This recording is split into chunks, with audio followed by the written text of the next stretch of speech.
आदर्श गांव जो नरेंद्र मोदी बनाना चाहते हैं, एक विकसित गांव, माननीय अध्यक्ष महोदय, जो स्वावलंबी हो, जो रोजगार से युक्त हो, जो गरीबी से मुक्त हो, जो सुविधाओं से संपन्न हो, जहाँ गलियाँ पक्की हो, जहाँ साफ नालियाँ हो, जहाँ जल निकासी की व्यवस्था हो, हर मोड़ पर LED या सोलर की रोशनी हो। आदर्श गांव ऐसा जहाँ पीने का पर्याप्त पानी हो। केंद्रीय कृषि एवं ग्रामीण विकास मंत्री शिवराज सिंह चौहान ने संसद में विकास की किताब खोली और ग्रामीण क्षेत्रों की विकास की बात कही, लेकिन ये सिर्फ किताब में ही विकास दिखा है, जमीनी हकीकत कुछ और ही है। पहले सुनिए मंत्री शिवराज ने क्या कहा। हमारे सपनों का गांव, आदर्श गांव जो नरेंद्र मोदी बनाना चाहते हैं, एक विकसित गांव, माननीय अध्यक्ष महोदय, जो स्वावलंबी हो, जो रोजगार से युक्त हो, जो गरीबी से मुक्त हो, जो सुविधाओं से संपन्न हो, जहाँ शिक्षा हो, जहाँ रोजगार हो, जहाँ समानता हो। माननीय अध्यक्ष महोदय, जहाँ गलियाँ पक्की हो, जहाँ साफ नालियाँ हो, जहाँ जल निकासी की व्यवस्था हो, हर मोड़ पर LED या सोलर की रोशनी हो, गांव में सामुदायिक भवन हो, बहुउद्देशीय भवन हो, सार्वजनिक शौचालय हो।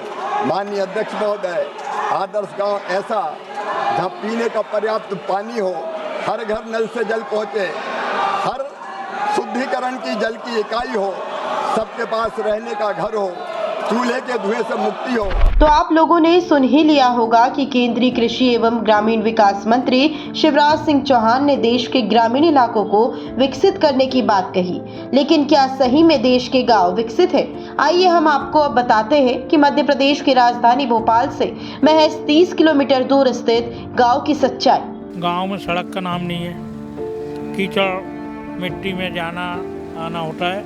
बच्चे स्कूल के लिए जा रहे हैं तो उनके जूते मोजे सब खराब हो जाते हैं। बहुत परेशानी सड़क की।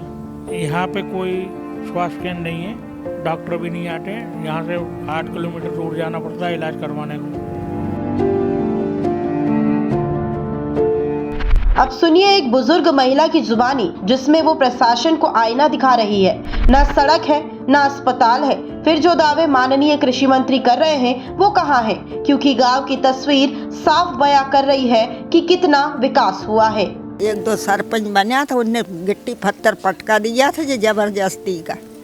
अस्पताल नहीं है, मर जा चा सरकार, भाई तो सरकार है, सरकार नोट वोट का ये तो खूब आ रही है जहाँ, लेकिन वोट लेके नहीं। फिर मैं आज कितनी साल की मेरी उम्र है, मन में पेंशन नहीं मिल रही, यूँ कोबड़ी चल रही। माननीय अध्यक्ष महोदय, आदर्श गांव ऐसा चाहिए जहां बीमार होने पर शहर न भागना पड़े, आंगनबाड़ी का भवन हो, पोषण वाटिका हो, बच्चों का पोषण सुरक्षित हो।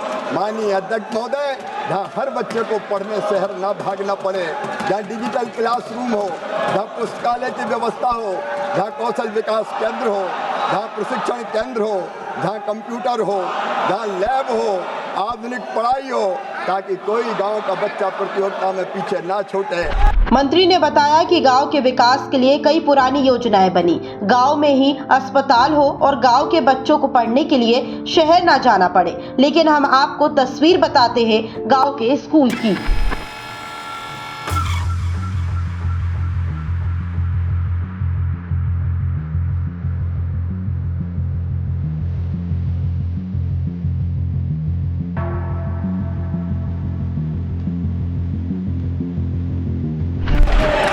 अध्यक्ष महोदय, अब हम जो प्रावधान कर रहे हैं उस प्रावधान को भी जान लीजिए। लेकर हम पैसा बचाना चाहते हैं, हम पैसा बचाना नहीं चाहते, हम रोजगार देना चाहते हैं, गांव को विकसित बनाना चाहते हैं।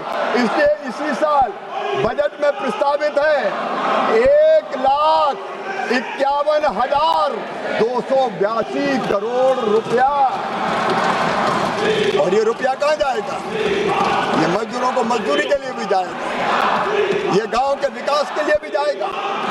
अकेले भारत सरकार 95,600 करोड़ रुपया खर्चा करेगी। आपने सुना होगा मंत्री साहब कह रहे हैं कि 1,51,282 करोड़ रुपए सरकार जनता के लिए ले रही है और मंत्री दावा कर रहे हैं कि ये रुपए मजदूरों की मजदूरी में जाएगा, गांव के विकास में जाएगा और सरकार सारा पैसा लोगों के लिए खर्च करेगी। लेकिन हमने जो तस्वीरें आपको दिखाई है, इससे आप अंदाजा लगा सकते हैं कि गांव की सरकारी स्कूल और गांव का कितना विकास हुआ है।